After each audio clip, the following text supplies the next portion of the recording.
श्रीजीव प्रकटीकृतं राधालिंगित विग्रहं राधा दामोदरं वन्दे श्रीजीव जीवितेश्वरम्।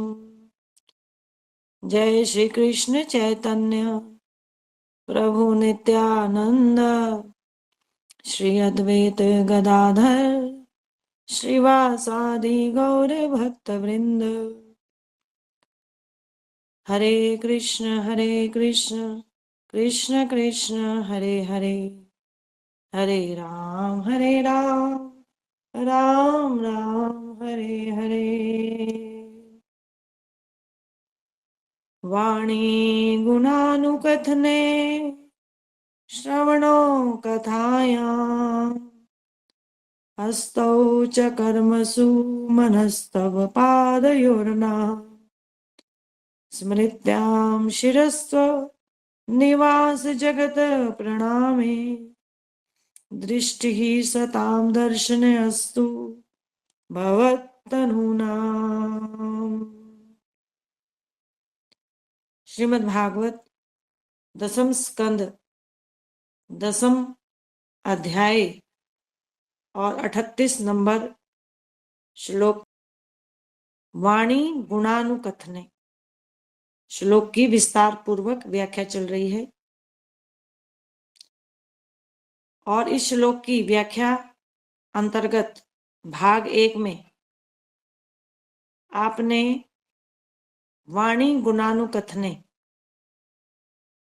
पद की व्याख्या श्रवण की और आज श्रवणों कथायाम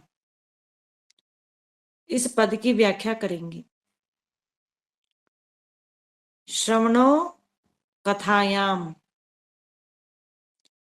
श्री नल कुबेर मणिग्रीव भगवान दामोदर से प्रार्थना करते हैं कि हम सदैव अपने कानों से आपकी कथा श्रवण करें। तो कानों से भगवान की कथा श्रवण करने की प्रार्थना कर रहे हैं। सदैव आपकी कथा सुनते रहें हमारी ज्ञान इंद्रियां।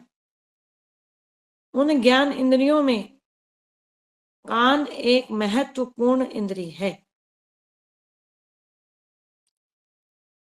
भक्ति कानों के द्वारा आती है। जब कोई कथा सत्संग में सामान्य व्यक्ति जाता है, कानों से भगवान के कथा प्रवचन सुनता है, तो उसके जीवन में भक्ति आ जाती है। कानों से सुनना हमारे हृदय पर प्रभाव डालता है। इस संसार में यदि आप किसी व्यक्ति की प्रशंसा करेंगे तो वह शब्द जो उसके कान के माध्यम से प्रवेश किए हैं वह उसके अंतःकरण में जाएंगे और उसका चित्त प्रसन्न होगा। तो शब्द प्रभाव डालते हैं, कानों से सुने गए शब्द। इसी प्रकार यदि आप किसी की निंदा आलोचना करेंगे तो उसका चित्त, उसका मन दुखी होगा। तो निष्कर्ष क्या निकला कि श्रवण का प्रभाव मन पर पड़ता है। इसलिए जो कान है यह एक महत्वपूर्ण इंद्रिय है। श्रवणों कथायाम, जो भगवान की कथा है, कथा यह नाम रूप गुण लीला से युक्त है। भगवान की कथा, भगवान की जो कथा है उसकी अनंत महिमा है, अपार महिमा है। भगवान की कथा में भक्ति भक्त भगवान का समावेश होता है। तो श्रवणों कथायाम, तो कथा की बहुत भारी महिमा है। और भागवत में तो हर स्कंद में पग पग पर भगवान की कथा की महिमा बताई जा रही है। श्री सूत जी कहते हैं कथा की महिमा बताते हुए, भागवत के प्रथम स्कंद के दूसरे अध्याय के 17 नंबर श्लोक में, शृण्वताम स्वकथाम कृष्ण पुण्य श्लोक कीर्तनः हृदयंतस्थ हे अभद्राणि विदुनोति सुहित सताम। शृण्वताम स्वकथाम कृष्ण,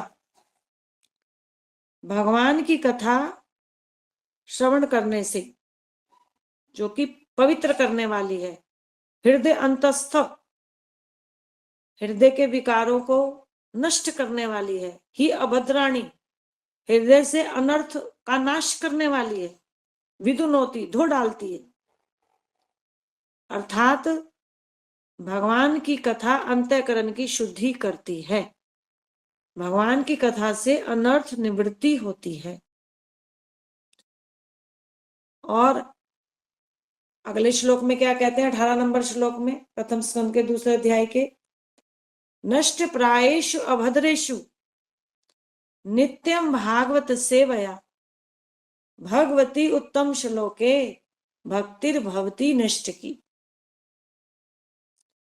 नष्ट प्रायेषु अभद्रेषु, अभद्र अमंगल अनर्थ नाश हो जाएंगे, नित्यम भागवत सेवया, जो नित्य प्रति भगवान की भागवत कथा का श्रवण करेंगे, और भगवती उत्तम श्लोके भक्तिर्भवती नष्ट की, और कथा श्रवण करते करते नष्ट की भक्ति आ जाएगी, अर्थात साधक निष्ठा के स्तर पर पहुंच जाएगा।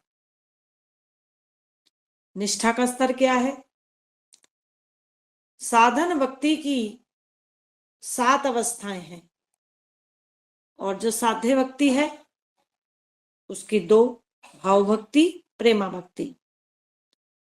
तो साधन भक्ति से साध्य भक्ति को प्राप्त करना है, तो साधन भक्ति की 5वीं अवस्था का नाम है नैष्ठिकी भक्ति, निष्ठापूर्ण भक्ति। तो साधन भक्ति की पहली अवस्था है श्रद्धा। श्रद्धा से ही साधन भक्ति की शुरुआत होती है। श्रद्धा किसके प्रति? भगवान के प्रति, साधु के प्रति, शास्त्र के प्रति। तो यह श्रद्धा तो है निर्गुण श्रद्धा। और इस संसार में किसी की तमोगुणी श्रद्धा है, किसी की रजोगुणी श्रद्धा है, किसी की सतोगुणी श्रद्धा है। तो श्रद्धा कैसी होनी चाहिए? निर्गुण, क्योंकि भक्ति निर्गुण है, भगवान निर्गुण है। तो जिसकी श्रद्धा भक्ति भगवान के प्रति है उसकी श्रद्धा तो निर्गुण श्रद्धा है। तो निर्गुण श्रद्धा होनी चाहिए। तमोगुणी और रजोगुणी श्रद्धा है तो उसका तो कोई लाभ मिलने वाला नहीं है। और जिसकी सतोगुणी देवताओं के प्रति श्रद्धा है, गणेश जी के प्रति, हनुमान जी के प्रति, सतोगुणी जो देवता हैं सूर्य देव के प्रति, तो इस श्रद्धा से पुण्य लाभ अर्जित होता है। पुण्य तो कर्म बंधन है। तो श्रद्धा कैसी होनी चाहिए? निर्गुण श्रद्धा। तो साधन भक्ति की जो पहली अवस्था है वह श्रद्धा है। दूसरा, साधु संग। तो जिसकी भक्ति में श्रद्धा होगी, भगवान के प्रति श्रद्धा होगी, तो वह साधु संग करना चाहेगा। साधु भी कौन सा? आध्यात्मिक साधु। एक तो संसारिक ज्ञान दे रहे हैं, ज्ञान मार्गी, ध्यान मार्गी, या संसार का ज्ञान देने वाले लौकिक पुरोहित इत्यादि, तो वह भी साधु के चोले में है, उनकी बात नहीं हो रही। वैष्णव साधु जो आध्यात्मिक ज्ञान देता है आत्म कल्याण संबंधित, तो साधु संग। तो साधु का संग करना साधन भक्ति की दूसरी अवस्था है। तो बार बार साधु संग करना चाहेगा साधक, उसमें जिज्ञासा उत्पन्न होगी, श्रवण करने की लालसा उत्पन्न होगी, तो साधु संग। और उन्हीं साधुओं में से जब एक गुरु का चयन हो जाएगा, यह गुरु जो है हमें तत्व ज्ञान करा सकता है, तो ऐसे गुरु का जब चयन कर लिया जाएगा, तो उन्हीं गुरु के मार्गदर्शन में जब भजन क्रिया का शुभारंभ हो जाता है, तो वह हो जाती है साधन भक्ति की तीसरी अवस्था, भजन क्रिया। अब ये जो भजन है यह दो प्रकार का है, वैधि साधन भक्ति, रागानुगा साधन भक्ति।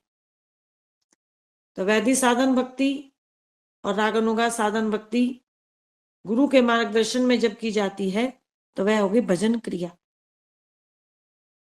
शास्त्रों ने जो जो कहा यह कार्य करो, तो उस कार्य को गुरु के मुख से शास्त्र आज्ञा समझकर स्वीकार करना, और शास्त्रों ने जो जो कहा ऐसा मत करो, तो उन कार्यों को निषेध आज्ञा समझकर त्याग कर देना। तो ऐसा गुरु के मार्गदर्शन में करना। साधन भक्ति की चौथी अवस्था है अनर्थ निवृत्ति। जब कोई वैधि साधन भक्ति या रागानुगा साधन भक्ति गुरु के मार्गदर्शन में अहेतुकी भाव से, अनन्य भाव से और अप्रतिहता रूप में करता है। अहेतुकी अर्थात बिना किसी डिमांड के, बिना किसी इच्छा के, और अनन्य केवल हरि की भक्ति, अप्रतिहता निरंतर चलने वाली भक्ति, तो ऐसी भक्ति उत्तमा भक्ति कहलाती है। तो जब कोई ऐसी उत्तम भक्ति करता है तो फिर अनर्थ निवृत्ति, भक्ति की चौथी अवस्था कौन सी? अनर्थ निवृत्ति। तो उसके अंतःकरण की शुद्धि प्रारंभ हो जाती है। बोले हरे कृष्णा। और जब प्राय की अनर्थ निवृत्ति हो जाती है तो साधन भक्ति की पांचवी अवस्था निष्ठा आती है। निष्ठा का अर्थ है अटूट श्रद्धा। साधन भक्ति की पहली अवस्था है श्रद्धा, लेकिन पहली अवस्था में श्रद्धा जो है वो डोलती है, सुख दुख के प्रभाव से, माया के प्रभाव से डोलती रहती है, श्रद्धा डोल सकती है। लेकिन जब निष्ठा आ जाएगी, अटूट श्रद्धा जैसे प्रहलाद जी की थी, तो वह श्रद्धा कभी भी डोलती नहीं। उसे कहते हैं प्रगाढ़ श्रद्धा, अटूट श्रद्धा, निष्ठा स्तर की भक्ति। साधन भक्ति की छठी अवस्था है रुचि। तो जिसकी भगवान में अटूट श्रद्धा हो जाएगी उसकी भगवान में रुचि हो जाएगी, भजन में रुचि हो जाएगी, नाम में रुचि, तो नाम में रुचि हो जाएगी, भजन क्रिया में रुचि हो जाएगी। अभी तीसरे स्तर पर जो भजन क्रिया है वो प्रयास पूर्वक किया जा रहा है, इंद्रियों को जोर लगाया जा रहा है, रुचि नहीं है। तो छठी अवस्था में जो है रुचि हो जाएगी। और भक्ति की सातवीं अवस्था का नाम है आसक्ति। आसक्ति किसमें? भगवान में आसक्ति, अर्थात भगवान में मन का चले जाना। अब मन यहां लगेगा भगवान में, और साधक शुरुआत में सोचने की हमारा मन नहीं लग रहा, मन नहीं लग रहा, मन तो सातवीं अवस्था में जाकर लगेगा। संसार से अनासक्ति हो जाएगी और मन भगवान में लगने लगेगा। तो यह है साधन भक्ति की सातवीं अवस्था। तो जिसकी अनर्थ निवृत्ति हुई ही नहीं उसका मन भगवान में कैसे लगेगा?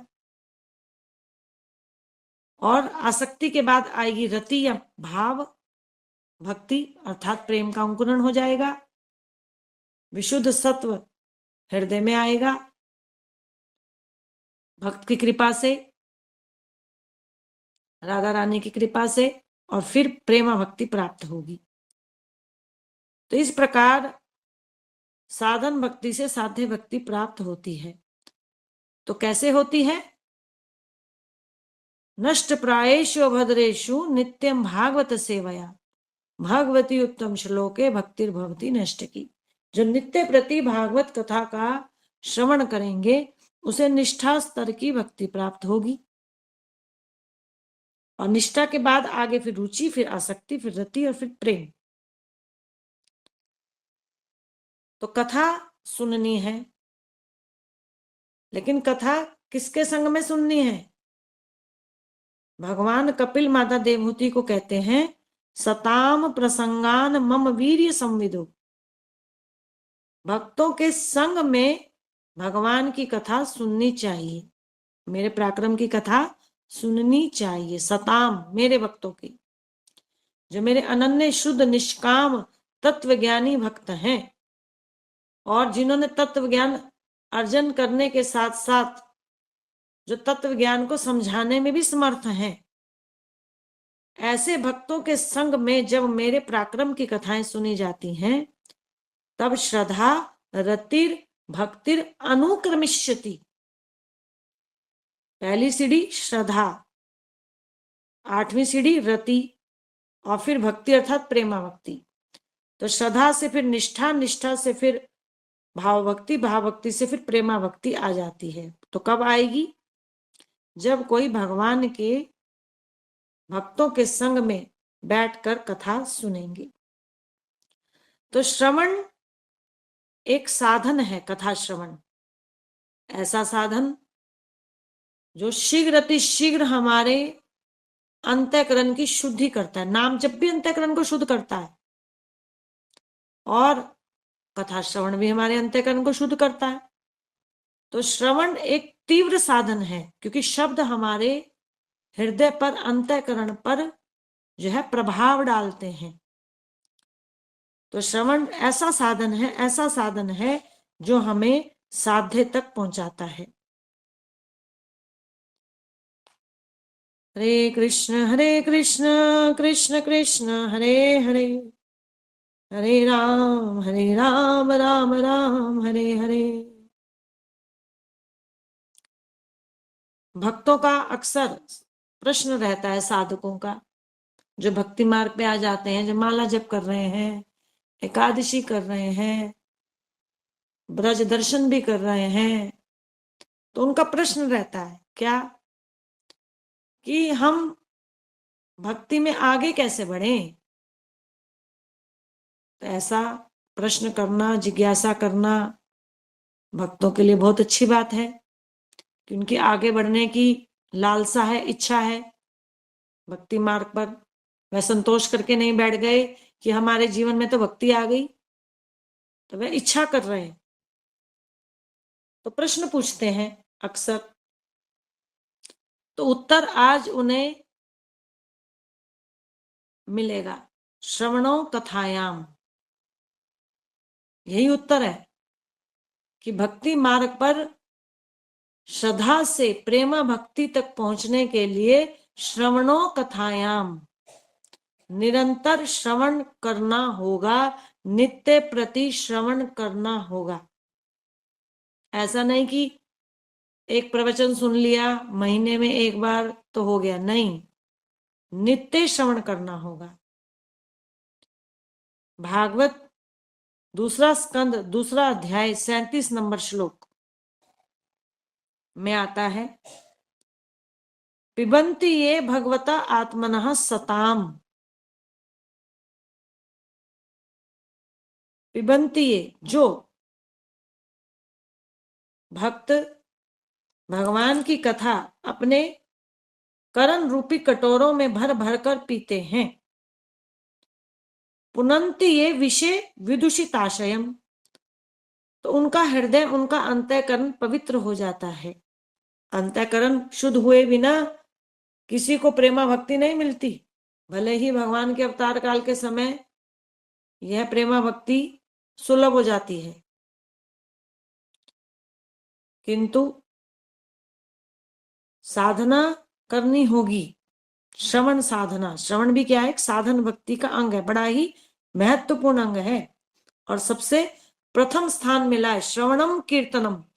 नवधा भक्ति में, भागवत में से प्रथम स्थान पर कहा श्रवणम और दूसरे नंबर पर क्या कहा, कीर्तनम। कलयुग में कीर्तन भक्ति यह सर्वश्रेष्ठ उपाय, सर्वश्रेष्ठ अंग माना गया। बोले हरे कृष्णा। लेकिन उससे भी पहले भागवत में क्या आया, श्रवणम। तो श्रवण भक्ति करने से विषय विदुषित आशयम, हृदय पवित्र हो जाएगा, अंतःकरण शुद्ध हो जाएगा। व्रजंति तत् चरण सरोरुहंतिकम। और जब भगवान की कथा सुनेगा तो वह व्रजंति तत् चला जाएगा, पहुंच जाएगा, कहाँ? प्राप्त कर लेगा चरण सरोरुहंतिकम, भगवान के चरण कमलों की नित्य सेवा को प्राप्त कर लेगा।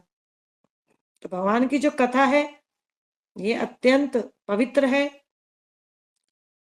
मधुर है, सुस्वादु है, अमृतत्व प्रदान करने वाली है। तो भगवान की कथा को भक्तों को नित्य श्रवण करना चाहिए। श्री परीक्षित जी भी कहते हैं दूसरे स्कंद के 8वें अध्याय के 4 नंबर श्लोक में, शृण्वतम श्रद्धया नित्यम गृणन्तश्च सुचेष्टितम कालेन न अति दीर्घेन भगवान विशते हृदय। जो साधक श्रद्धा पूर्वक नित्य प्रति भगवान का श्रवण करते हैं, नित्यम की बात हो रही है, श्रद्धया नित्यम, नित्य श्रवण करते हैं, और गृणन्तश्च श्रवण के साथ साथ उसका मनन भी करते हैं, उसको जीवन में उतारने का प्रयास भी करते हैं। जो अविधेय तत्व है भक्ति, उसे जीवन में उतारने का प्रयास करते हैं श्रवण के साथ साथ। कालेन नाति दीर्घेन, तो वह भगवान को जल्दी ही प्राप्त कर लेंगे, भगवान उनके हृदय में प्रकट हो जाएंगे। भगवान विशते हृदय ना अति दीर्घेन, ज्यादा समय नहीं लगेगा। तो जो श्रद्धा पूर्वक श्रवण करेंगे तो वह भगवान को शीघ्र शीघ्र प्राप्त कर लेंगे। तो भगवान की जो कथा है वो नित्य प्रति श्रवण करनी चाहिए। भगवान की कथा जो है अमृत तुल्य है, अत्यंत सुस्वादु है।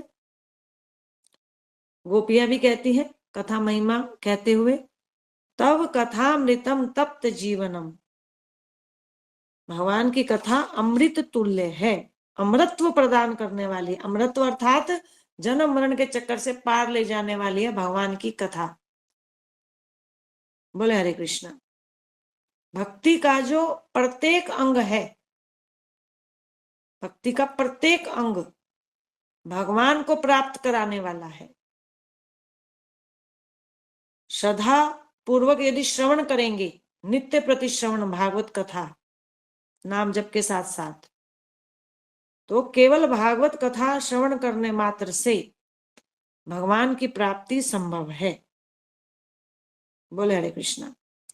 तो तव कथामृतम तप्त जीवनम, गोपियां कह रही हैं जो आपकी कथा है तप्त जीवनम, यह विरह संतप्त लोगों के लिए जो है उनके विरह को दूर करने वाली है भगवान की कथा। और भगवान की कथा का प्रचार प्रसार करना सबसे बड़ा उपकार है। एक तो शरीर का उपकार हो गया, संसारिक उपकार, परोपकार, एक हो गया आत्मा का कल्याण, आत्मा के लिए परोपकार। तो भगवान की कथा का गायन करना निस्वार्थ भाव से भगवान की भक्ति का प्रचार करने के लिए, तो यह सबसे बड़ा परोपकार है। तप्त जीवनम कविरीडितम कलमशापहम, भगवान की कथा कलमशों का नाश करने वाली है, पापों का नाश करने वाली है, विकारों को नष्ट करने वाली है, माया के 3 गुणों से पार ले जाने वाली है। मदाततम, अत्यंत सुंदर है, मनोहर है भगवान की कथाएं। हरे कृष्ण कृष्ण कृष्ण हरे हरे, हरे राम राम राम हरे हरे।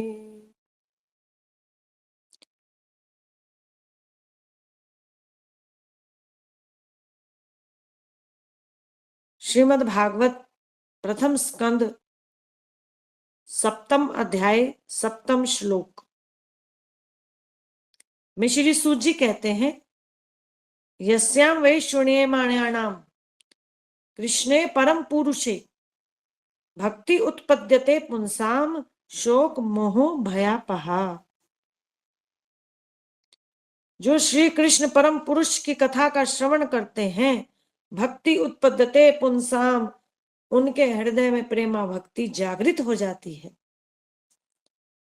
तो भक्ति में अग्रसर कैसे होंगे, इस प्रश्न का उत्तर आ रहा है।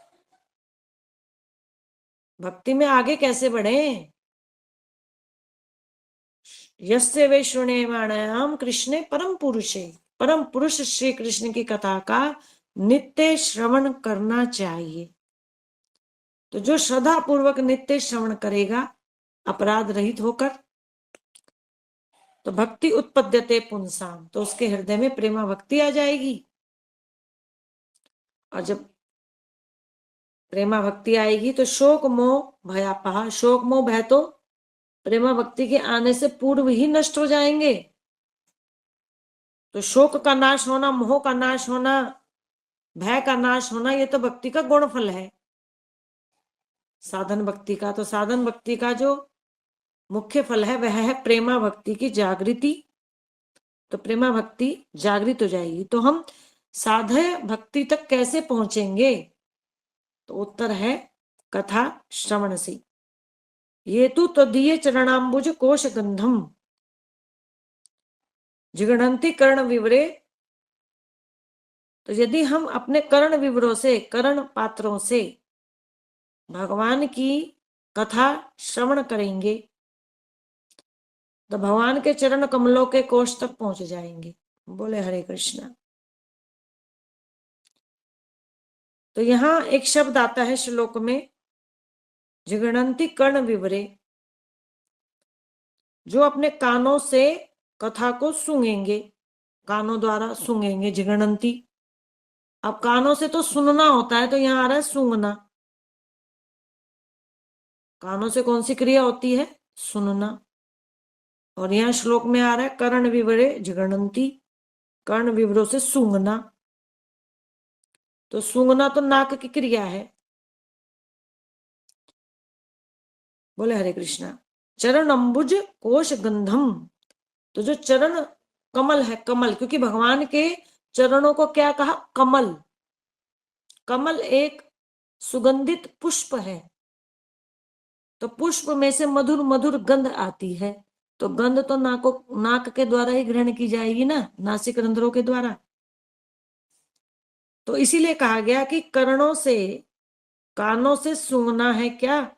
चरण कमलों के कोश गंध को, पुष्प की गंध को। अर्थात कानों से जब हम इस कथा को ग्रहण करेंगे तो हमें चरण कमलों में जो भगवान की गंध है, दिव्य गंध, अर्थात उसमें कितना रस है, कितना आनंद है, तो वह हमें उससे प्राप्त होगा। इसलिए कहा जिगणंती। हरे कृष्ण कृष्ण कृष्ण हरे हरे, हरे राम राम राम हरे हरे। भगवान की कथा कानों का अतुलनीय लाभ है। जैसे वाणी का अतुलनीय लाभ क्या है? भगवान का गुणगान कहना। ऐसे ही कानों का अतुलनीय लाभ है कथा सुनना। अतुलनीय लाभ अर्थात ऐसा लाभ जिसकी तुलना ही नहीं की जा सकती। तो अन्वय भाव से भगवान की कथा की महिमा बताई जा रही है। श्रुतेश्चु विदधभि रूपा कृतायाम कथा सुधायाम उप संप्रयोगम। भागवत 3 स्कंद 6 अध्याय 37 नंबर श्लोक में। श्रुतेश्चु विदधभि, विद्वान भक्तों के मुख से श्री कृष्ण की कथा, तत्वज्ञानी भक्तों के मुख से श्री कृष्ण की कथा, कथा सुधायाम, कथा को पीना। बोले हरे कृष्ण। अब यहाँ पर कथा को सुधा कह दिया, पीना। अब पीना तो मुख से होता है, लेकिन कथा को कहीं पीना कह रहे हैं, कहीं कथा को जो है सूंघना कह रहे हैं। बोले हरे कृष्णा। कहीं कथा श्रवण की बात कह रहे हैं। सुधायाम क्यों कहा? क्योंकि ये कथा जो है अत्यंत मधुर है, आस्वादनीय है। तो आस्वादन जो है कथा का, जो मधुर रस का आस्वादन तो मुख से होगा। जैसे अमृत है, अमृत पेय पदार्थ है, पेय पदार्थ। तो ऐसी कथा को भी पेय माना सुधायाम, इसलिए कहा। तो तत्वज्ञानी भक्तों के मुख से कृष्ण कथा कानों से पीना कानों का अतुलनीय लाभ है। बोले हरे कृष्णा। श्री व्यास जी ने भी मंगलाचरण में कहा, निगम कल्पतरुर गलितम फलम सुख मुखाद अमृत द्रव संयुतम पिबत भागवतम रसमालयम। भागवत को भर भर कर पियो। कैसे पीना है? करण रूपी कटोरों में भर भर कर पीना है। कभी कभी जब तत्व ज्ञानमयी कथा चलती है, तत्वज्ञानी भक्तों के मुख से कथा, तो कभी तो वह समझ आती है, कभी समझ में नहीं आती। तो जब समझ नहीं आती तो ऐसे मान लो कि जैसे औषधि पी रहे हैं, जैसे लिक्विड औषधि पीते हैं ना। औषधि किस लिए पीते हैं? रोग को ठीक करने के लिए। और कथा रूपी औषधि को पीना है भव रोग को ठीक करने के लिए। क्योंकि इस संसार में सभी को एक ही रोग है, कॉमन रोग, और वह रोग है भव रोग। तो कथा रूपी जो अमृत है यह आनंद देने वाला, लेकिन आनंद कब तक नहीं आएगा? जब तक अंतःकरण की शुद्धि नहीं होगी। तो जब तक अंतःकरण की शुद्धि नहीं होती तो कथा को पीना है। क्या समझकर? औषधि समझकर। और किस लिए पी रहे हैं औषधि? भवरोग को ठीक करने के लिए। और जब इस औषधि से अंतःकरण शुद्ध हो जाएगा तो फिर कथा में आनंद भी आएगा। फिर कथा सुधायाम, कथा अमृत तुल्य लगेगी। तो भगवान की कथा कानों का अतुलनीय लाभ है। कानों से यदि हम संसारिक चर्चा सुनेंगे तो वह कर्म बंधन बनेगा। कर्म बनेगा ना, सुनना भी जो है कर्म है, तो कर्म बंधन हो जाएगा। यदि देवी देव महिमा सुनेंगे तो पुण्य होगा। बोले हरे कृष्णा। तो वह भी जन्म मरण के चक्कर में लाएगा। और यदि हम कानों से राम कृष्ण की कथा सुनेंगे तो वह सबसे बड़ा लाभ। तो जो श्रवण भक्ति है ये साधन भक्ति का आधार है। यदि किसी की श्रवण भक्ति नहीं होगी, केवल नाम जप कर रहा है, तो धीरे धीरे वह कीर्तन भक्ति में भी डाउन चला जाएगा। तो श्रवण भक्ति जो है आधार है भक्ति का, नींव की तरह से काम करता है। जैसे मकान में अगर एक सुदृढ़ नींव हो तो मकान जो है वो खड़ा रहेगा सालों सालों, लंबे समय तक। तो ऐसे ही श्रवण भक्ति जो है सुदृढ़ नींव का कार्य करती है। तो जैसे कीर्तन भक्ति सर्वश्रेष्ठ अंग है कलयुग में, ऐसे ही श्रवण भक्ति अनिवार्यतम अंग है भक्ति का, आवश्यक अंग है। तो श्रवण भक्ति करने से कभी भी साधक भक्ति में डाउन नहीं जाता, नीचे नहीं गिरता। तो कथा कानों का अतुलनीय लाभ है। कथा से दुख शांत होते हैं, दुखों का शमन होता है। अशेष संकलेश शमम विदत्ते गुणानुवाद श्रवणम मुरारे। श्रीमद् भागवत तृतीय स्कंद 7वां अध्याय 14 नंबर श्लोक। अशेष संकलेश शमम विद्यते गुणानुवाद श्रवणम मुरारे। जो मुरारी के गुणानुवाद अर्थात कथा का श्रवण करते हैं, उनके सब प्रकार के जो क्लेश हैं वो मिट जाते हैं। लोग प्रायः कष्ट निवारण के लिए तीर्थ यात्रा करते हैं, देव विग्रहों की पूजा उपासना करते हैं, किंतु इससे तो टेम्परेरी निवारण होता है, परमानेंट निवारण नहीं होता। दुख चले जाते हैं, फिर दुख आ जाते हैं जीवन में, तो टेम्परेरी निवारण ही तो हुआ। लेकिन जो श्रवणम भक्ति है तो अशेष संकलेश शममम, यह दुखों का नाश करती है। दुखों का जो कारण है उसी का नाश कर देती है। रोगों का, क्लेशों का, कलह का, तापत्रय का नाश कर देती है। सदा सदा के लिए मनुष्य का कष्टों से छुटकारा हो जाता है। तो भगवान की कथा कष्टों से छुटकारा दिलाती है। तो ये गारंटी है, त्रिताप का नाश करती है। बोले हरे कृष्ण। भगवान की कथा अमंगल का भी नाश करती है। श्री ब्रह्मा जी कहते हैं भवतः प्रसंगा तत्सर्व अशुभम। भगवान की जो कथा है वह अशुभम, अमंगल का नाश करती है। अब अमंगल तो कई प्रकार के हैं, संसार में अमंगल हो जाता है, कभी कभी दुर्घटनाएं घट जाती हैं, धन हानि हो जाती है, तो लोग सोचते हैं अमंगल हो रहा है, अमंगल हो रहा है, तो ये भी अमंगल है, अशुभ घटना है। लेकिन सबसे बड़ा अमंगल क्या है? सबसे बड़ा अमंगल है पुनरपि जननम पुनरपि मरणम पुनरपि जठरे जठरे शयनम। बार बार इस संसार में जन्म होना, बार बार मृत्यु को प्राप्त होना, ये सबसे बड़ा अमंगल है। तो भगवान की कथा अमंगलों का नाश करती है, संपूर्ण रूप से नाश कर देती है। तो यह थी भगवान की कथा की महिमा अन्वय भाव से। अब भगवान की कथा की महिमा सुनिए व्यतिरेक भाव से।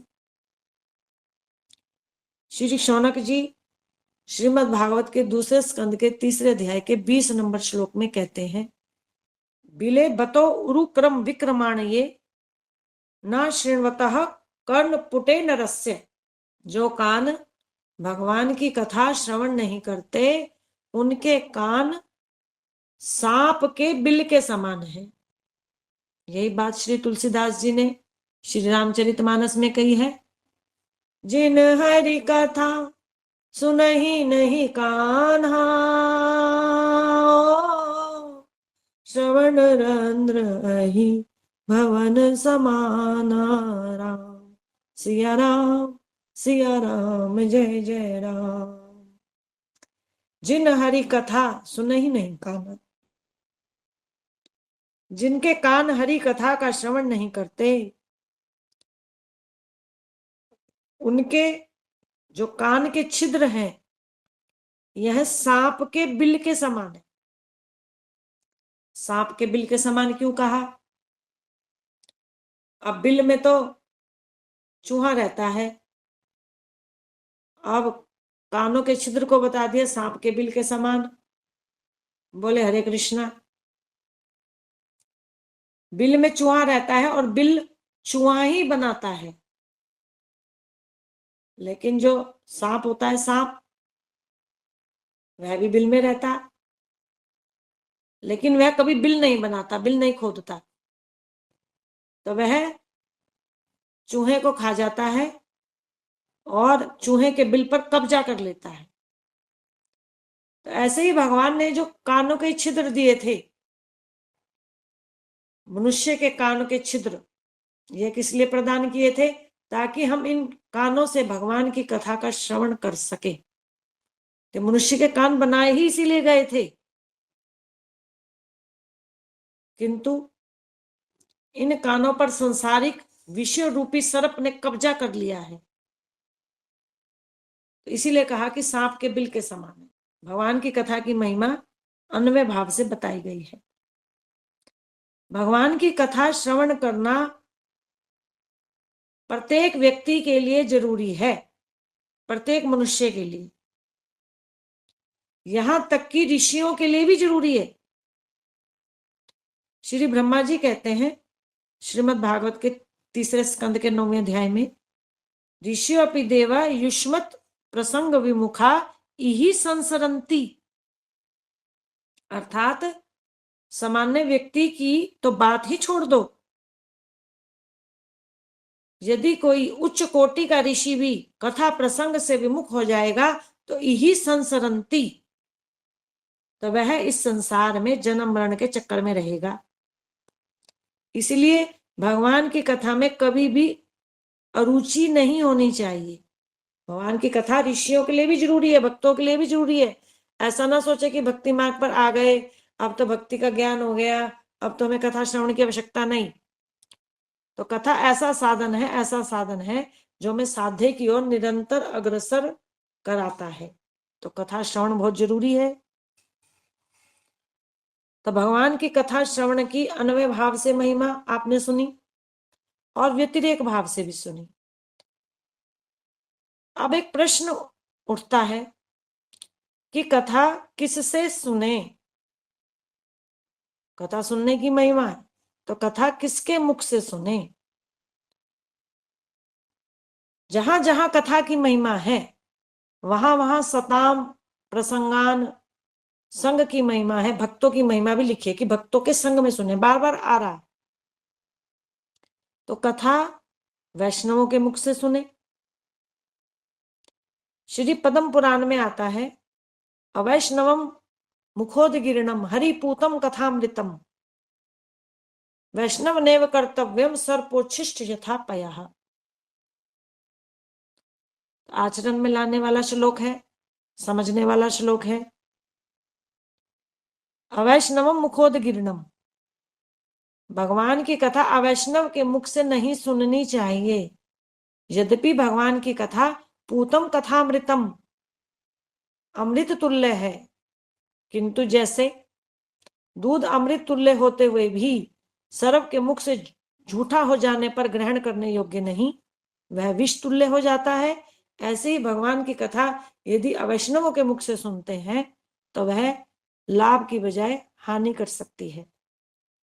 अवैष्णव कौन?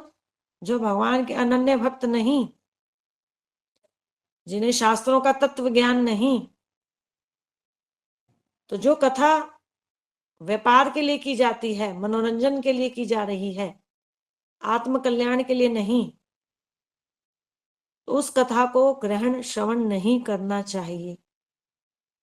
तो कथा वैष्णवों के मुख से, जो भगवान के अनन्य निष्काम भक्त हैं, जिन्हें तत्व ज्ञान है, जो सिद्धांत रूप में कथा को सुना रहे हैं, जो भागवत की शिक्षा प्रदान कर रहे हैं, जो मनुष्यों का आत्म कल्याण के लिए कथा सुना रहे हैं, कृष्ण भक्त निर्माण के लिए कथा सुना रहे हैं, ऐसे भक्तों के मुख से कथा श्रवण करनी चाहिए। श्रवणो कथायाम, श्री नल कुबेर मणिग्रीव ने कहा श्रवणो कथायाम कि हे दामोदर, हम पर ऐसी कृपा कीजिए कि हम सदैव आपकी कथा श्रवण करें। हरे कृष्ण कृष्ण कृष्ण हरे हरे, हरे राम राम राम हरे हरे। विश्व गुरु श्री जीव गोस्वामी बाजी महाराज की जय। ग्रंथ सम्राट श्रीमद् भागवत महापुराण की जय। कृष्ण तत्वेता श्री दास जी महाराज की जय।